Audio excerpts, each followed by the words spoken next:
Buenas tardes con todas y con todos. Siendo las 5 de la tarde con 11 minutos del día 25 de julio del año 2019, nos hemos reunido para el adelanto del fallo del expediente 740-2014. Te pido a las partes presentes que por favor se acrediten, señor fiscal. Buenas tardes, señor magistrado. Muy buenas tardes a todos los abogados presentes. Alberto Yussi Caraza Atoche, fiscal provincial de la Fiscalía especializada en materia ambiental, con mis demás datos registrados en sesiones anteriores. Gracias. Gracias.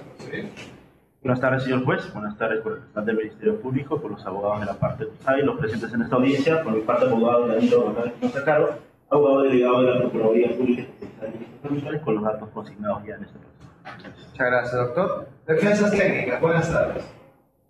Buenas tardes, señor juez. Buenas tardes, colegas. Miguel Leonardo Pausa García, abogado del tercero civilmente responsable, Tamshi Sac, con registro del Colegio de Abogados de Callao 9398 y los demás datos consignados en el expediente. Gracias. ¿Qué más? Buenas tardes, señor juez. Buenas tardes a todos. Mi nombre es Mauro Reyes Verde, abogado de la defensa técnica de Rubén Antonio Espinosa. Mis demás datos se encuentran consignados en el derecho. Buenas tardes, señor magistrado. Mi nombre es Rafael Espinosa.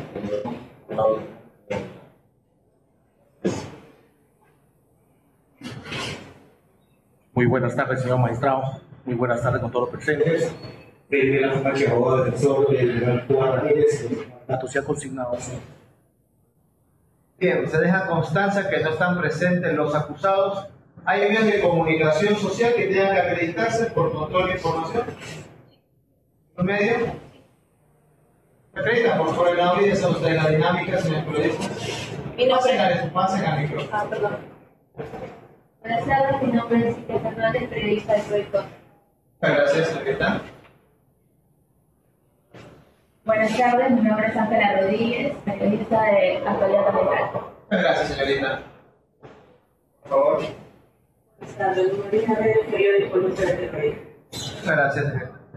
Bien, se dirá instalada la sesión. Sesión que, como se indicó, tiene como objetivo solamente el adelanto de fallo. En una siguiente sesión se hará lectura íntegra de la sentencia, donde aquella parte que se considere desfavorecida podrá interponer recurso impugnatorio que la ley establece. Bien, el adelanto de fallo por principio de acusación parte de las afirmaciones fácticas imputativas. Y básicamente tiene en torno a estudiar dos momentos diferentes, aunque continuados en el tiempo. El primer momento lo que ocurrió el día 3 de septiembre del año 2013, con relación a un operativo conjunto en la cual participó el Ministerio Público, la Policía Nacional del Perú, el Programa Regional de Manejo de Recursos Forestales y de Fauna Silvestre, en la localidad de Tanchiacu, en el terreno donde se encontraba operando, según el requerimiento acusatorio, la empresa Cacao del Perú Norte SAC, hoy en día conocida como Tanchis, en la cual se impidió el que se pueda producir la citada inspección, según Fiscalía, por actividad obstruccionista de Rubén Antonio Espinosa, Ernesto Vera Delgado y Giovanni Cubas Ramírez. Para ello, la Fiscalía lo ha tipificado en el artículo 310b del Código Penal. El segundo momento es lo que ocurre a partir del día 12 de septiembre del año 2013, donde a consecuencia de una diligencia de allanamiento y de cerraje, la Fiscalía encuentra motosierras, madera transformada, por lo cual decide también formular acusación contra las tres citadas personas por el tipo penal de transformación de productos forestales maderables, previsto en el artículo 310A del Código Penal, extendiendo para el contexto del pago de una reparación civil solidaria al tercero civilmente responsable, Cacao del Perú Norte, actualmente conocido como Tanchis. Bien, pasamos al razonamiento probatorio. Resulta relevante empezar por la declaración de Abel Yafet Benítez Sánchez, que nos permite entender cómo es que se da el tema de estas operaciones de Tamchisac. Y voy a resaltar la parte que considero relevante. Señala Benítez Sánchez lo siguiente. Esto empieza en la Oficina de Agricultura. La empresa presenta una solicitud de trabajo en el área de Tamchiac para instalar una planta de procesamiento, instalar cultivos y campamentos. Pero como eran áreas forestales, necesitaban un informe del programa forestal para que se dé en sesión uso y así pueda hacer el trabajo.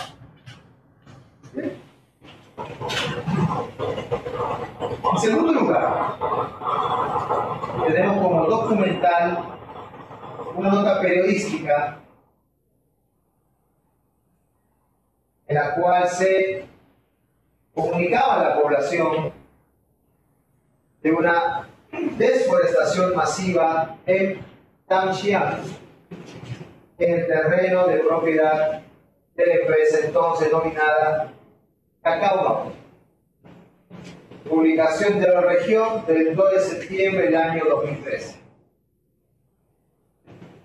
En tercer lugar, esto originó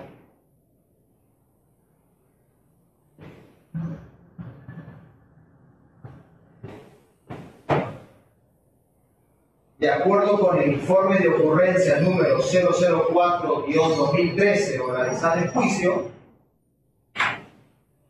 que el área regional de control de flora y fauna silvestre emita el memorándum 274-2013 de fecha 3 de septiembre del año 2013, para efecto de que se realice una inspección de terrenos desforestados en la jurisdicción de la localidad de Tamchiac por parte de la empresa Cacao del Perú Norte SAC, ubicada en el kilómetro 12 al interior de la citada localidad.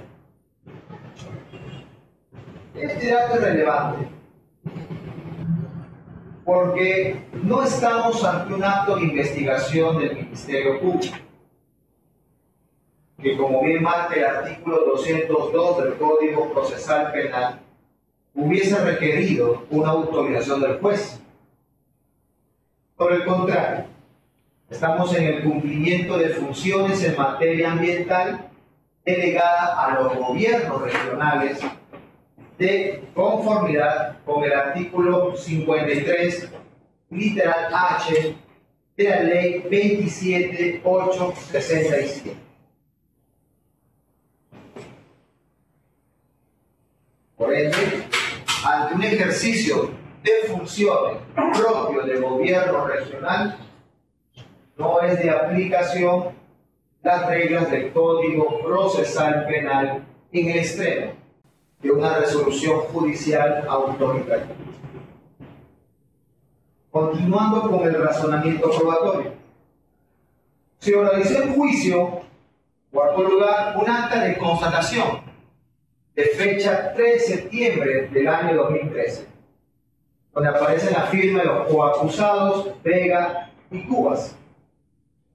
En dicho documento se hace mención del impedimento para que se practique la inspección en clave administrativa descrita en el memorándum antes mencionado y que fue también señalado por el informe de ocurrencia.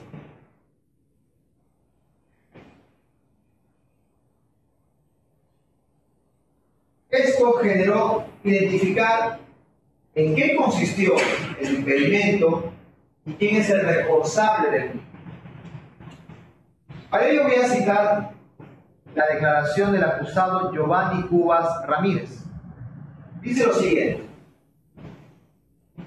el fiscal me informó que era una inspección de rutina y le hice pasar a ellos Ya estando aproximadamente a 120 metros más o menos, vi una contraorden del ingeniero Ernesto Vega, quien era el jefe de operaciones en ese momento, diciendo al guardián que había recibido que no debe pasar por un tema de que no nos habían informado ni avisado. Eso ya escapa de mis manos, porque yo hice pasar de buena fe y no creo que haya participado en el tema de obstrucción mi persona. Resalto la siguiente extracto de su declaración.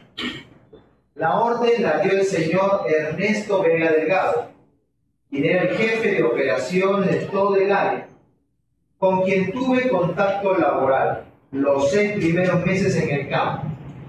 El señor Vega Delgado tenía un superior, quien era el señor Alfredo Rivera Loarte, quien era el director general de la empresa, y el señor Rubén Antonio Espinosa, quien era el gerente general de la empresa. El señor Vega Delgado hizo una consulta al respecto, y el señor mantuvo 2 versiones. La primera dijo que voy a llamar inmediatamente al ingeniero Alfredo Rivera. La segunda, cuando se acercó, dijo que no pase el fiscal porque la orden lo dio el señor Rubén Antonio Espinosa. Solo hasta ahí sé, desconozco el resto. Mi persona dejó pasar al fiscal porque me explicó que una inspección de rutina, que por el tema de denuncia forestal que ocurrió por la noticia, y porque hizo ver anteriormente al guardián una resolución del ministerio. Vega Delgado personalmente va a decir al guardián de ya no hacer entrar, eso es lo que escuché. En segundo lugar, voy a citar la declaración del coacusado Vega Delgado. Dijo: el día 3 de septiembre del 2013 estuve presente en la diligencia de la Fiscalía a la empresa. Fue en la mañana, cuando la vigilancia me informa que había visita. Para mí fue una sorpresa. Me llamaron por teléfono y a la otra línea estaba el señor asesor Rubén Antonio Espinosa. Yo les dije a los señores de diligencia que no podían entrar, pues era propiedad privada y no había una notificación judicial. En tercer lugar, el señor Rubén Antonio Espinosa señaló lo siguiente: soy contador de profesión. Mi persona nunca llamó a nadie a decirle que no dejen entrar a las autoridades para que realicen su trabajo. No tenía conocimiento de nada. Siempre he trabajado en la ciudad de Lima y en realidad estoy sorprendido. A Giovanni y a Ernesto no los recuerdo, excepto que cuando recibí documentos de la Fiscalía. Ahí vi los nombres que me mencionan. Nunca recibí llamadas el 3 de septiembre de 2013 de trabajadores de la empresa Cacao del Perú Norte SAC. Asimismo, jamás realicé coordinaciones con los trabajadores de la empresa en mención, ni por teléfono, correos, email, etc. Como gerente general de la empresa nunca me enteré de este problema. Me llego a enterar recién cuando soy citado a la Fiscalía. Como se puede apreciar, cada acusado busca deslindar su responsabilidad. En el caso concreto del señor Giovanni Cubas, al indicar que fue por la orden del señor Vega. Y este último al señalar que fue por la orden de Rubén Antonio Espinosa. Aunque la persona finalmente mencionada niega todo eso. Como bien se sabe, imputaciones que den coacusados deben ser resueltas a la luz del Acuerdo Plenario 2-2005. En ese sentido, el Acuerdo Plenario nos indica evaluar las siguientes reglas. En primer lugar, si hay algún tipo de enemistad, de pelea, de pleito, de resentimiento, que hagan suponer que estas sindicaciones están viciadas por estos valores negativos. bueno. Esto no se aprecia en autos, dado que el señor Rubén señaló que no los conoce, y que solamente conoce a raíz del documento de fiscalía a sus coacusados. Por otro lado, tanto el señor Vega como el señor Cubas tampoco revelaron algún tipo de enemistad con el señor Rubén Antonio Espinosa. El segundo criterio es si existen mínimas corroboraciones, es la expresión literal del acuerdo plenario. Y si las hay, porque se visualizó en acta de audiencia del día 16 de mayo del 2019 los videos justamente del operativo del día 3 de septiembre del año 2013. En efecto, se aprecia cómo la Fiscalía y el personal que lo acompañaba de diferentes instituciones ya habían entrado, y que también ahí se encontraba el señor Cubas, hasta que llegó el señor Vega y manifestó que por orden de Rubén Antonio Espinosa ya no podían estar, procediéndoles a retirarse.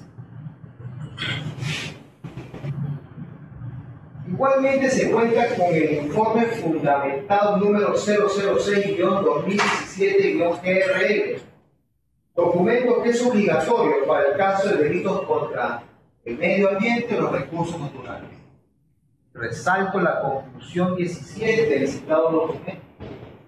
Señala justamente la práctica obstruccionista para la realización de una inspección de naturaleza administrativa, y que guarda relación con lo marcado en los artículos 130 al 132 de la Ley 28.611, concordado con el enunciado normativo anteriormente citado, el artículo 53, literal H de la Ley 27.866. Con estas corroboraciones, me da certeza que se le impidió la verificación tanto al personal del gobierno regional en materia ambiental, que venía acompañado por el Ministerio Público y la policía, que guarda relación con el tema de, si bien es cierto, la noticia del periódico nos hablaba de una probable desforestación, la hipótesis o la teoría del caso, la Fiscalía nos lleva a la transformación de especímenes de flora silvestre. Ahora, ¿quién es el responsable de impedir? Pues la tercera regla del acuerdo plenario 2-2005 nos habla de analizar en cuanto a la coherencia de la incriminación. No se ignora, en un primer momento, inclusive en ejercicio de contradicción, la defensa de Rubén Espinosa así lo hizo, que el señor Vega mencionó en su declaración preliminar a Alfredo Rivera, pero tanto en los videos como en lo dicho por el señor Giovanni Cubas y lo explicado también por el señor Vega Delgado, nos indica que el responsable de esta obstrucción es el acusado Rubén Antonio Espinosa. No se ignora que su defensa técnica y su autodefensa manifestaron de que durante el juicio no se indicó desde qué número telefónico u otro medio de comunicación el último de los mencionados, Rubén Antonio Espinosa, tomó contacto con el señor Vega. Sin embargo, no menos cierto es que en acto de juicio, cuando se le preguntó al señor Giovanni Cubas en cuanto a la autoridad del señor Rubén Antonio Espinosa, él manifestó que es el gerente general de la empresa, y si su jefe de operación, el señor Vega, está mencionando que el gerente general está dando la orden, pues debe de procederse a la misma. Aquí no está en juego el saber si el señor Rubén Antonio Espinosa llamó de un celular o de una radio. No, que aquí está en juego 2 personas más el video actuado en juicio me llevan a establecer responsabilidad penal para la citada persona de Rubén Antonio. En cambio, para los señores Giovanni Cubas Ramírez y Ernesto Vega Delgado, no se aprecia que en su contra existan elementos de convicción que me permitan establecer que ellos han participado en un contubernio para impedir las labores de la inspección administrativa.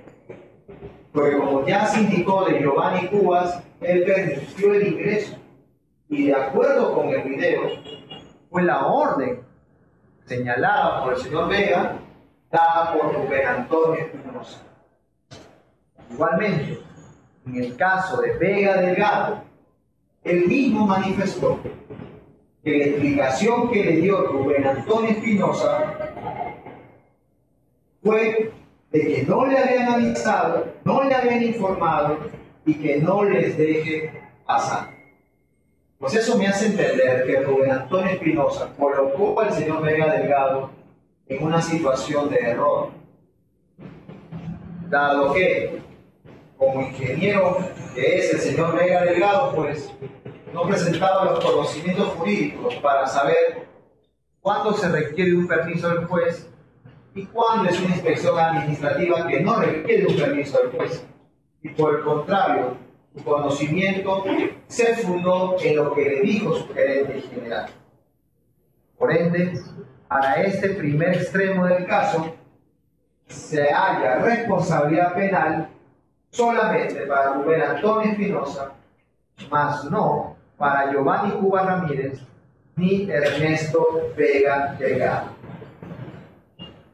Paso al segundo hecho, lo que ocurrió el día 12 de septiembre del año 2013. Aquí sí fue una diligencia de allanamiento. Y eso me lo indica el propio acta de allanamiento y de cerraje de esa fecha. Y por ende, sí se necesitaba de una resolución judicial para ingresar a un local privado, a una propiedad privada y allanarlo. En esa línea, la propia acta de mención menciona que existe la resolución judicial de autorización emitido por el segundo juzgado de investigación preparatoria de Maynes. Incluso procedió a entregar copia de esa resolución a las personas de seguridad de dicha empresa.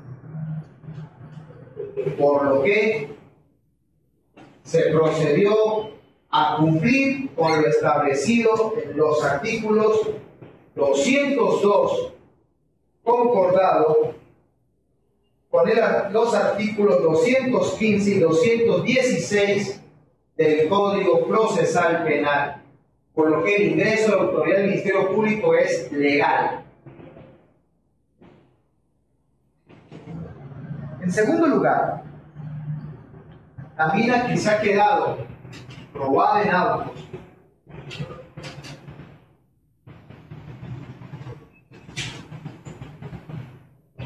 con el testimonio de Ana Lucía Calderón Valenzuela,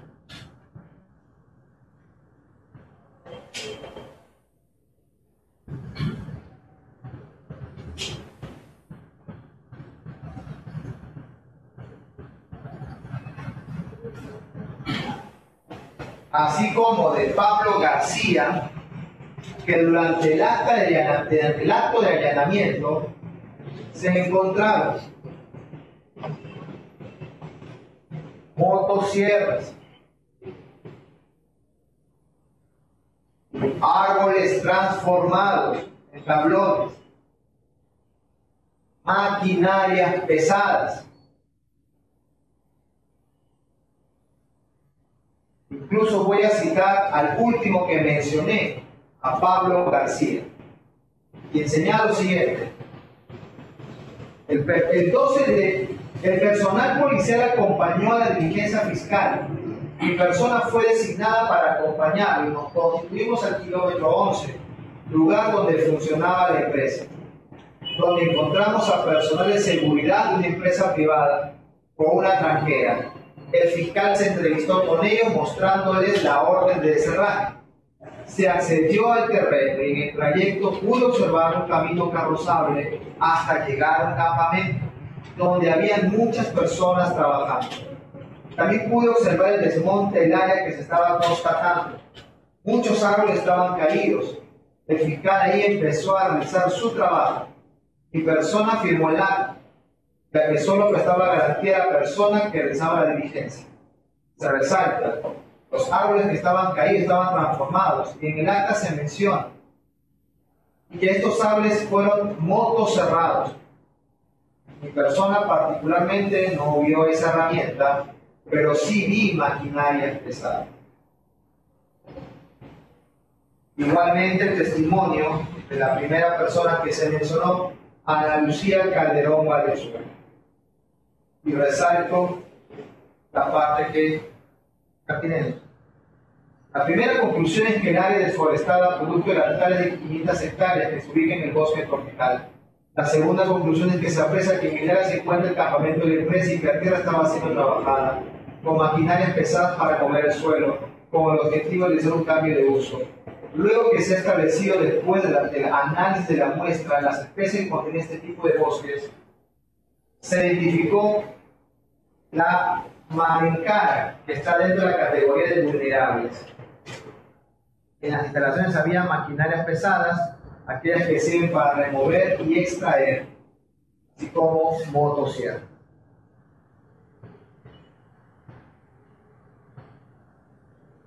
Bien. Con estos insumos fácticos vamos a analizar el tipo penal de transformación. Dice en el artículo 310A. Para ello es importante partir, y fue también mencionado los propios alegatos finales, por ejemplo, el tercero civilmente responsable, el denominado caso Volcán, que no es otra cosa que la casación 455-2017 básica. Para la Corte Suprema, y cito la parte relevante, nos señala que los delitos medioambientales, por tratarse de un delito complejo, que porta una ley penal en blanco, es viable optar por la teoría de la infracción de deber. La elección de esta teoría, dice la Corte Suprema, no es meramente subjetiva, sino que viene impulsada por un criterio de aplicabilidad o de simplicidad. Nos exige entonces establecer responsabilidades penales según el deber que la norma le exige a las personas. Bien. En esa inteligencia se complementa lo señalado por la citada Ejecutora Suprema con la dogmática de la teoría de infracción del deber, citando a G. Collet, que enseña lo siguiente: el fundamento de la responsabilidad penal para el obligado especial no se basa en el dominio de una situación lesiva para el bien jurídico, sino en su actitud contraria al deber manifestada por medio de su conducta. La elección del deber es contemplada en el ámbito de la valoración abstracta, no en el nivel del suceso fáctico del mundo exterior. Con tal de que el autor sea portador de un deber, da lo mismo lo que él domine fácticamente. Bien. Con ese marco conceptual, no estamos aquí analizando un tema de desforestación o de cambio de uso, porque incluso se actuó en juicio resoluciones de la Sala Penal de Apelaciones en la cual zanja ese tema. Pero claro, eso no impide preguntarnos qué pasó con los árboles de una zona talada de 1900 años. Esos árboles no pueden desaparecer, así porque sí. Esa área de 1.900 hectáreas sí la tengo por probada, en razón a los informes técnicos actuados en el presente juicio, en donde particularmente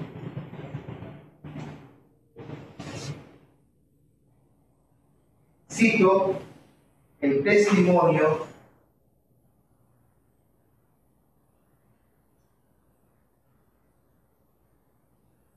de Mario Cárdenas Chávez, quien testificó lo siguiente.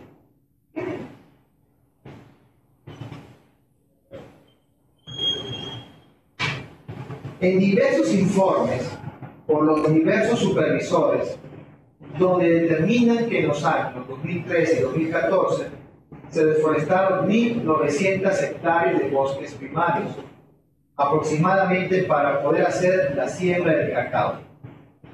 Se hizo una inspección para verificar las zonas desforestadas. También una comisión hizo la valoración del producto puesto en el mercado y dio como resultado la suma de más de 15 millones de soles. Otra valoración es por el servicio sistémico que presta el bosque, donde la valoración aquí lo resalta de 30 años en recuperar el bosque desforestado. También se hizo una supervisión de campo donde se había prohibido la entrada a continuar con los trabajos de investigación de la comisión que participaba.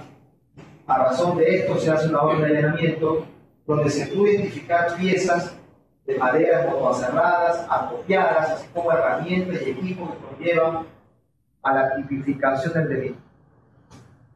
Posteriormente se realizó un acto de incautación de maquinaria donde se encontró maquinarias pesadas y para transformar madera.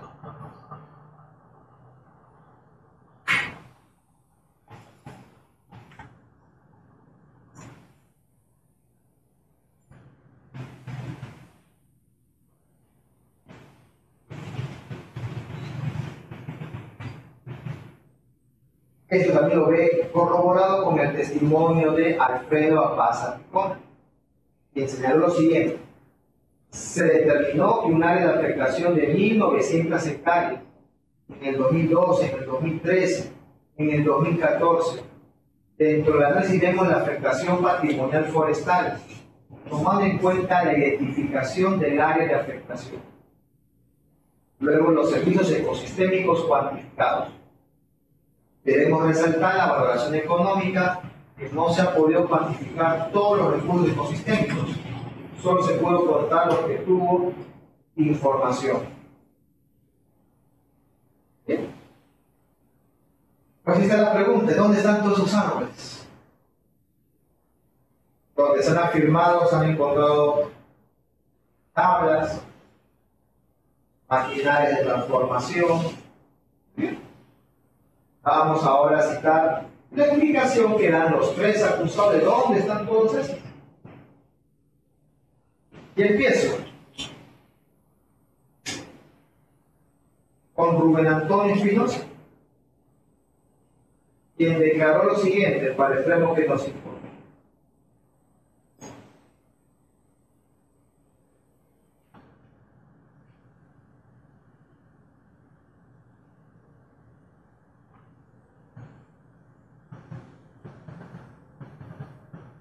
Trabajé en la empresa Cacao del Perú Norte Sal. Fui gerente desde fines del 2011 hasta marzo del 2014. Mis funciones eran brindar nuestros servicios contables a la compañía mencionada. Jerárquicamente, Denis Ney, que es el propietario de la empresa, quien administraba era mi persona, y el señor Alfredo Rivera Duarte era quien veía la parte operativa.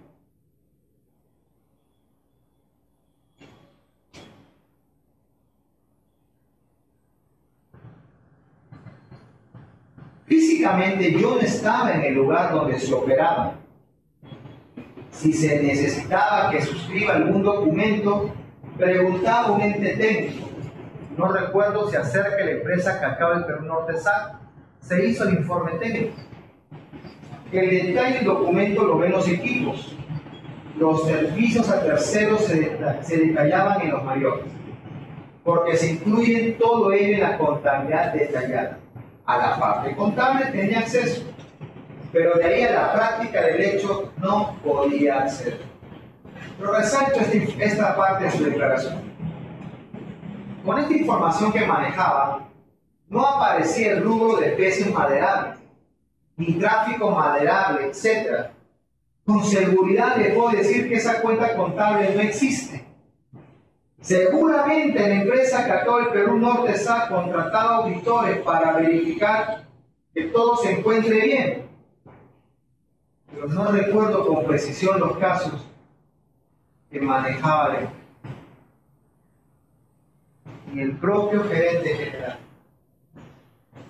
el que llevaba toda la contabilidad de la empresa,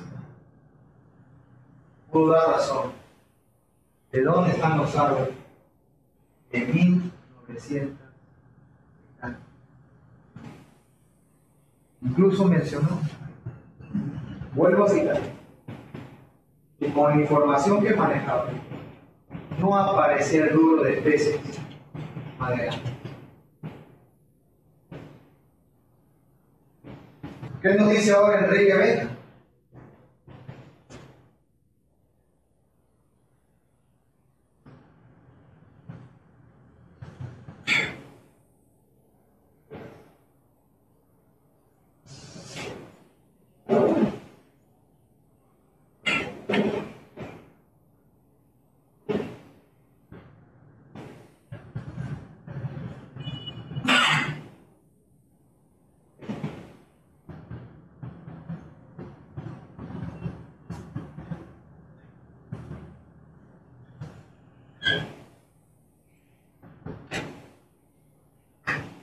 Soy ingeniero agrónomo. En la empresa Cacao trabajé desde marzo de 2013 hasta julio de 2015. Era jefe de operaciones, resalto este dato. Mis funciones eran planificar, controlar y supervisar los trabajos de campo. Él mismo está diciendo que controlaba.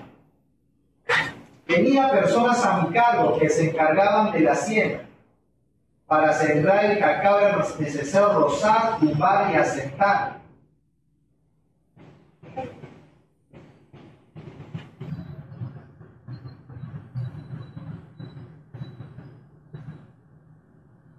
Los contratistas cortaban y talaban los árboles, lo apilaban y lo dejaban a un costado.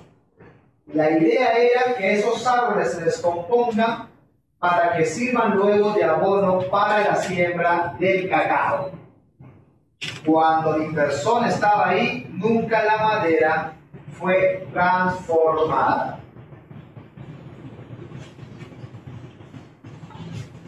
Y de eso se trató la defensa técnica, hablar de que hicieron service. El problema es que nunca se supo quién era el service, nombres de empresas o nombre de terceras personas. La defensa técnica no aportó ninguna prueba que permita fundamentar eso. Y por el contrario, el propio Vega, como persona que controlaba el trabajo de campo, en la última cita que indiqué, sabía de la tala que estaban haciendo los árboles. Y la explicación era de que los se tiran para que se descompongan. Una buena relación con los informes técnicos o realizados en juicio y de personas que mencioné, como del señor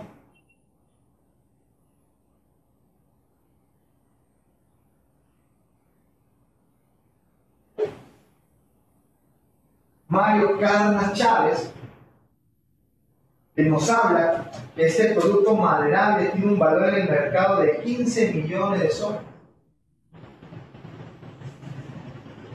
No resulta ni por reglas de la lógica, ni por máxima de la experiencia, que 15 millones de soles se tiren al suelo para que se descomponga. Incluso una descomposición, como indica Mario Carnas Chávez, tenía que darse en no menos de 30 años. Y como se indicó en el caso de Rubén Antonio Espinosa, ni había cuenta contable que pueda señalar de esa pérdida o afectación económica para la empresa. Y se reitera que tampoco sabemos quiénes van a hacerles. Finalmente, ¿qué dijo Giovanni Cubas? Bueno, Giovanni Cubas señaló lo siguiente: soy ingeniero agrónomo, laboré en Cacao Norte hasta diciembre de 2013 ocupando el cargo de supervisor de preparación de terrenos, cumpliendo la función de supervisar el trabajo que hacían los contratistas en el área que preparaban los terrenos, teniendo como jefe al señor Ernesto Vega Delgado, jefe de operaciones.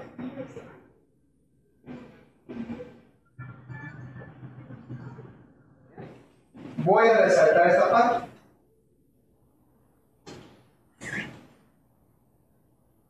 Los árboles quedaban en su lugar, a los árboles no se los sacaba de raíz, solo hasta donde se les podía cortar.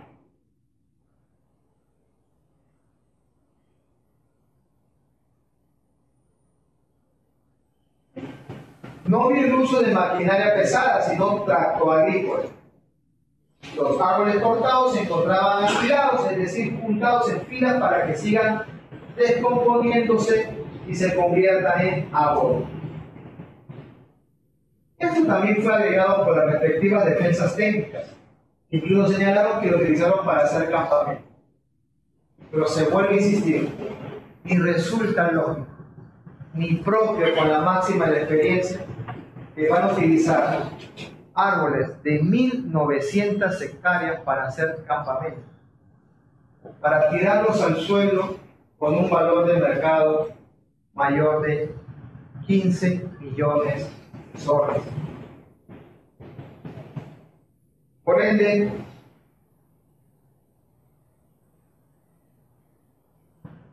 si bien en el caso Volcán, la Corte Suprema estableció que no bastaba la calidad de gerentes o de jefes para imputar responsabilidades, sino un nexo causal con el hecho materia de acusación,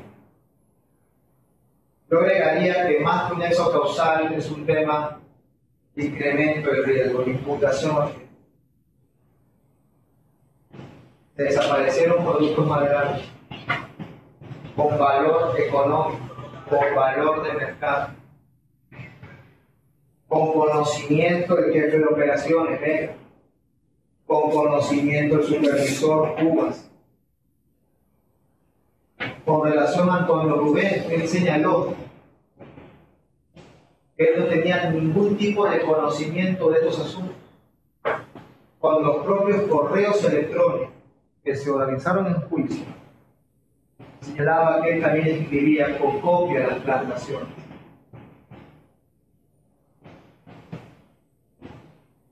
Por ende, hay un daño ambiental que no se sabe explicar.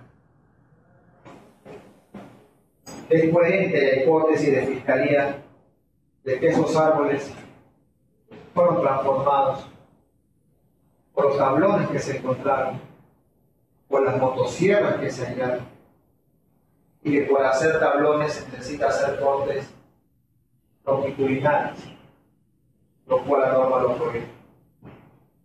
Y eso incluso se ve robustecido con el informe fundamentado número 006/2017.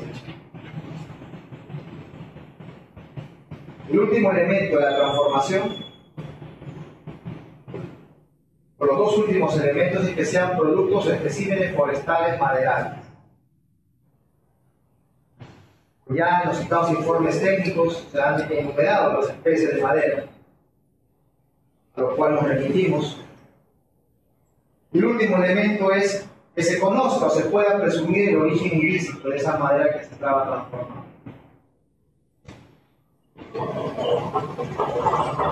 Si bien me queda claro que el tema del cambio de uso es un tema zanjado,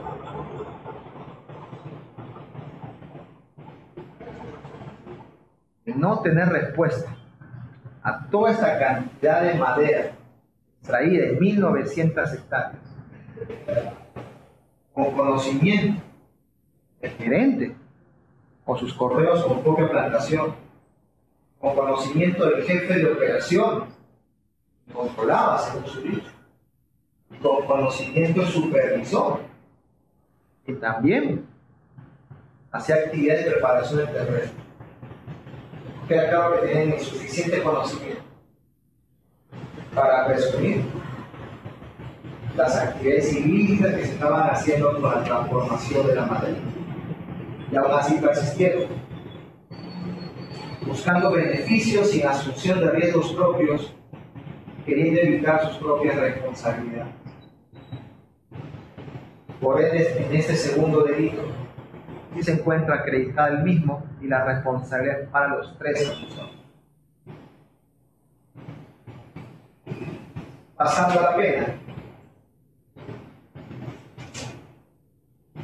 En el caso del señor Rubén Antonio Espinosa, que se está condenando por los dos delitos, tomándose en cuenta su calidad de mar de correspondencia al inferior, en el caso del 310A sería de 4 años, y en el caso del 310B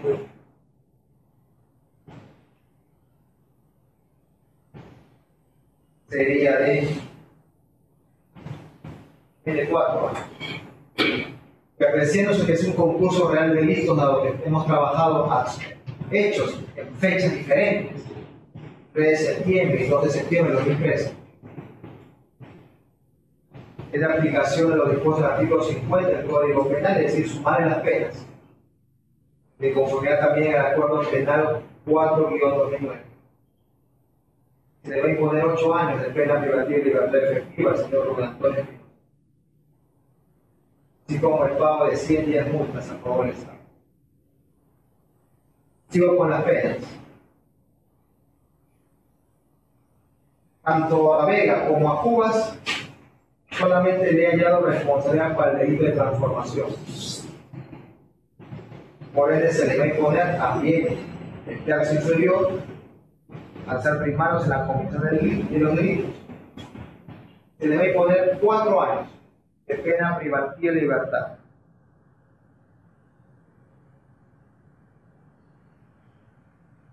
Suspendidas en su ejecución por 3 años.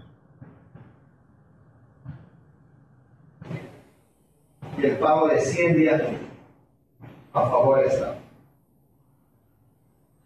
Paso a la reparación civil, donde también involucro a actual del Perú Norte SAC, ahora Tanchi SAC como tercero civilmente responsable.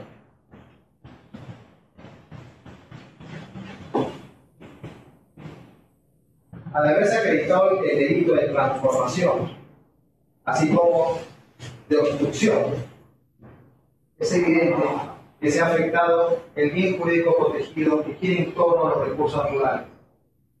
Pero en clave económica, dado que no basta con saber el valor de mercado de los árboles transformados en extensión de área anteriormente señalada, sino los efectos colaterales para el ecosistema y el principio de sostenibilidad que marca el tema de protección medioambiental. Por querer beneficiarse del cacao, afectaron diversos tipos de especies maderables en un área de extensión considerable, inobservando el ya citado principio de sostenibilidad. Es decir, si quiero ingresar al mercado de cacao, no tengo por qué afectar todo el ecosistema por un solo producto. El costo-beneficio no va por ahí. Y se fija, por concepto de reparación civil, lo solicitado por el actor civil en acto de juicio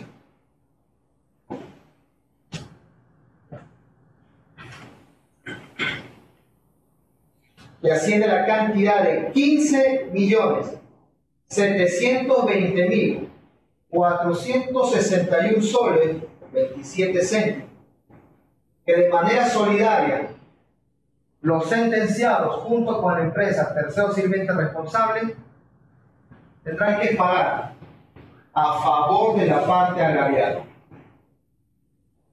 Y como a 2 de los sentenciados se les está beneficiando con la suspensión de la ejecución de la pena, siendo el pago de la reparación civil una regla de conducta que debe ser observada dentro del régimen de prueba, este pago de más de 15 millones de soles tendrán que darse dentro del primer año de dictada la presente sentencia.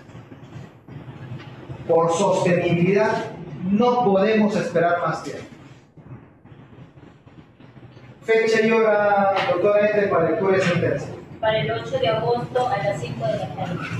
8 de agosto, 5 de la tarde. Sí, nosotros solamente para dar constancia, pero lo que digo al inicio, nosotros, como estamos con una sentencia, en la oportunidad de mí vamos a ir por recurso a pena. Manejar cosas sin audiencia. Hoy te voy a preguntar si hay alguna solicitud de observación, pero me reitera la fecha y hora. Para el 8 de agosto a las 5 de la tarde. 8 de agosto, 5 de la tarde, lectura integral de sentencia. Señor fiscal, ¿alguna solicitud o observación? Ninguna. Señor actor civil, ¿alguna solicitud o observación? Ninguna. Señor tercero sirviente responsable, abogado, ¿alguna solicitud o observación? Lo dicho por la defensa técnica previamente, que en la lectura de sentencia se pondrá el recurso de apelación correspondiente. Bien, en la lectura entonces se dará ese trámite. Por parte de la defensa técnica del señor Rubén Antonio Espinosa. Sí, señor. No estoy de acuerdo y en su oportunidad, con la lectura de sentencia integral, estaremos interponiendo el recurso de apelación. Entonces, en el momento de lectura. Por la defensa técnica, ¿alguna solicitud de observación del señor Vega?